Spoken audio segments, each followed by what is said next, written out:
Customer service, done right, can be your company's single biggest competitive advantage. Welcome to the Customer Service Revolution. Join customer service authority and best-selling author John DiJulius as he interviews leaders who are revolutionizing their industries. This is more than a podcast, though. It's a movement. The Customer Service Revolution is a radical overthrow of conventional business mentality designed to transform what customers and employees experience. If you're a revolutionary customer service leader who's ready to stop competing on price and obsessed with building a brand that people cannot live without, this podcast is for you. Welcome to the Customer Service Revolution podcast with John DiJulius. In this week's episode, John discusses the best and easiest way to find out if your employees have extremely high service aptitude and if your company is obsessed with customer service. Enjoy the show. Hello, revolutionaries, and welcome to another episode of the Customer Service Revolution podcast. I am John DiJulius, Chief Revolution Officer of the DiJulius Group. In this week's episode, I want to talk to you about one of the best ways to find out if you have a high service aptitude company culture. Do you feel like your company has an obsessive customer service culture?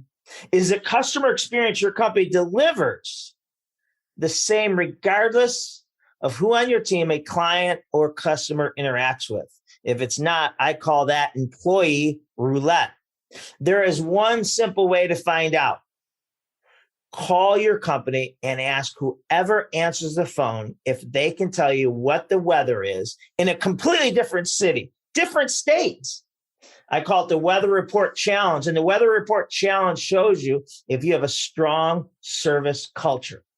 So I was working with a consulting client in Southern California who has a large customer service team working in their call center, answering hundreds, thousands of their customers' calls each week. And we were doing their customer experience cycle workshop. And I was referencing companies with strong cultures like American Express and Zappos as excellent brands who are amazing on the phone, who've created thousands of loyal customers. As we were talking about how well they were, especially Zappos employees, at consistently making customers happy, I decided to do something I have never done before in a presentation. I took a huge risk right there on the spot in front of the entire organization. I called Zappos, which is headquartered in Las Vegas.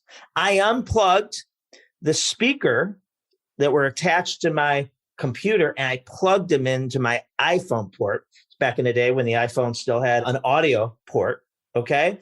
And I called Zappos, and I want you to hear the conversation because I recorded it. Thank you for calling Zappos.com. This is Damon. May I help you today? Hi, Damon. How are you? I'm doing well. How are you today? I'm great. Hey, Damon, I am going to San Francisco this weekend, and I was just wondering if you knew what the weather was so I knew how to pack. So I don't know what the weather is, but we could definitely take a look and see the forecast. Let's take a look here. Oh, that'd be awesome. No problem.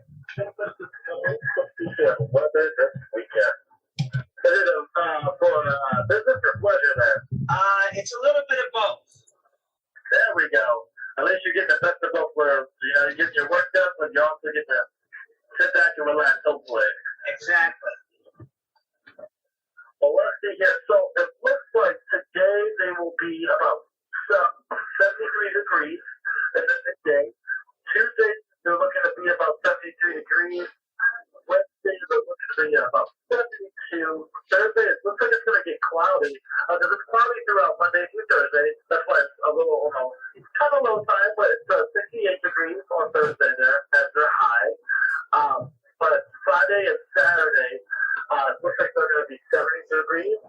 And then Sunday, it's going to be big whoop at 72. So you might, just in case, because it's so cloudy and stuff, and it's so low, you might want to bring like a raincoat just in case. You never know. But also kind of pack on the light side for some shorts there, because it looks like it's going to be a nice little breezy day throughout that weekend. Damon, that was unbelievable. Thank you. Yeah, no problem. Is there anything else I can do for you today? No, know, but thanks for asking. Oh, thank you so much. Yeah. With the series of the benefits that will fit or not, you can just give us a call. We'll try to help you as best as we can. So, thank you. Thank you for giving me the opportunity to do that for you. All right, buddy. You have a great day. You too. Thank you. Bye. Bye. Is that unbelievable? That was real. Okay. I mean, he said, thank you for letting me do that for you. It wasn't about selling. Now, obviously, we don't want our employees to have unproductive time, but that just shows you something so easy. Now, he went on and told me how to pack, but that wasn't crazy. So the company I was working with in Southern California was blown away. So they said, let's call our call center right now and do the exact same thing. Yeah, I was shocked. I said, okay. So I called their company, recorded in front of everyone with the speakers plugged in. And I want to say, their call center rep answered and said, how can I help you? This is Angela. And I asked Angela the exact same question. Angela, I'm going to San Francisco this weekend. Do you have any idea what the weather is? And she's like, excuse me? And I repeated it. And she said, no, we're in Southern California, and I have no idea what the weather is. And I said, thanks. And we hung up, and the staff, the leaders of this organization was crushed. But here's the thing. It's not the employee. It's the customer service training or lack of it, right? I can't stress this enough, that the level of customer service your employees perform is based on the service aptitude of every single employee, from the CEO down to the newest employee just hired starting next week. It is a culture they've been hired into. It is a training they get from the interview process through orientation to everyday internal marketing. It teaches them that no request is too ridiculous. It's the burden of the superior service culture placed upon their shoulders that is reinforced every day. Listen, the Ritz-Carlton, Chick-fil-A has employees who are providing an amazing experience today because of the abundance of customer service training they have received. However, a year earlier, that same employee may have been delivering a significantly lower level customer service for their previous employer who had a poor service culture. So if you go back to Damon from Zappos, who gave me the weather, didn't hesitate, jumped all over it, versus Angela from the company that I was working with who thought I was nuts. I honestly believe if Angela worked for Zappos and Damon worked for that company, the opposite would have happened, where Angela, because of the training reputation that Zappos has and they put them through, would have definitely given me the weather. And Damon probably would not have if he would have been working for my client at the time, okay? What separates world-class customer service companies from everyone else? One significant factor is having someone dedicated to designing and managing the customer's experience. The Customer Experience Executive Academy trains leaders to excel at this. Find out how to enroll now. Contact Claudia at DiJuliusGroup.com for details. So two can play that game.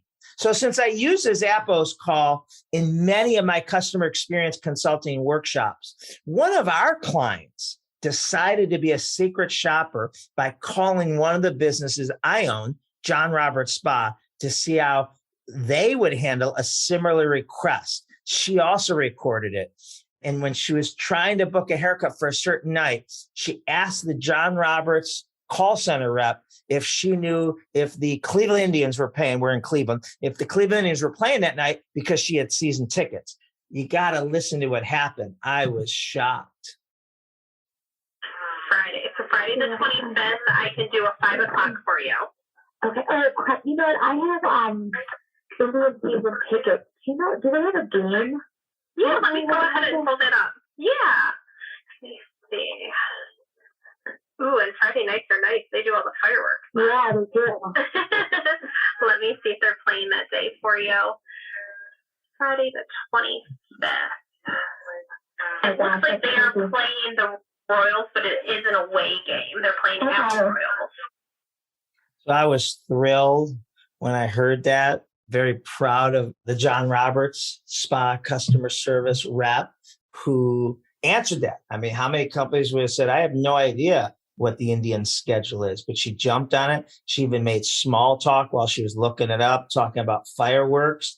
So, in that situation, if it was a real situation, we still retained the client and was able to book the appointment versus telling the client to go find out for herself and give us a call back.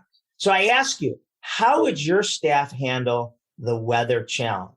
I highly recommend the weather challenge approach. Have someone call your business and ask something simple like, what is the weather? Or anything that could be pulled up within seconds online. Your goal should be to have such a strong customer service culture that is so accommodating that no request is outside of their job description. Anything to delight the client. Record it and share it with them is a great test to check the service aptitude of your team members and what kind of culture your leadership is creating for all your employees to follow. All right. I want to thank all you revolutionaries for joining me for another episode of the Customer Service Revolution podcast, and we will speak to you next week. Thanks for listening and being part of the Customer Service Revolution. Be sure to subscribe now so you don't miss an episode. You can find the Customer Service Revolution podcast on Stitcher, iTunes, or wherever you listen to podcasts.